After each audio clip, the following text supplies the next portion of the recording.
이제 당회에서 재판을 할 때 제척 대상자가 있는 경우가 있거든요. 뭐 교회 내부 좀 큰 교회라 하더라도 서로 다 연관이 되어 있지 않습니까? 특히 갈등이 있는 상황이라면 고발인, 피고발인들과 다 연관이 되어 있을 수 있는데요.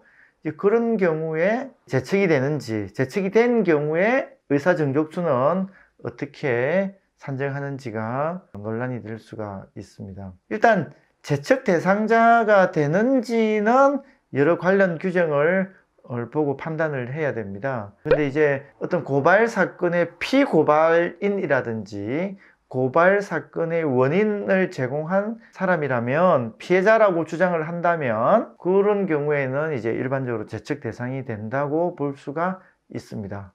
제척 대상자가 되면 당회 개최를 할 때 성원에서 빠지는 건가 이제 이런 것들이 문제가 될 수가 있습니다.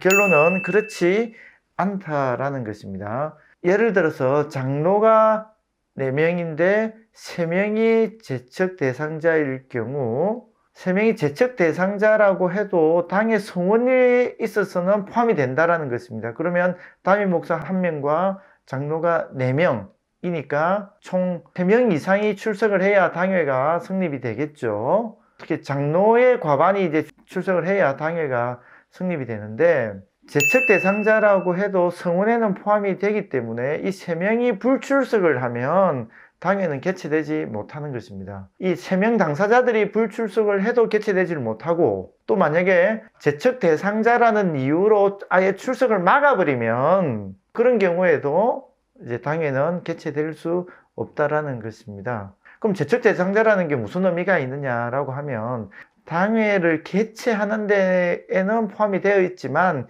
개최가 되고 나면 3명은 의결권을 행사하지는 못한다 라고 봐야 하는 것입니다. 그래서 만약에 이제 장로님 입장에서 보면 만약에 제척 대상자가 됐다라고 했을 때 그 당회 결의를 하는 것을 원치 않으면 어떻게 하면 되겠습니까? 출석을 하지 않아 버리면 당회 구성을 하지 못하도록 만들 수가 있겠죠. 그런 식으로 대응을 할 수가 있습니다.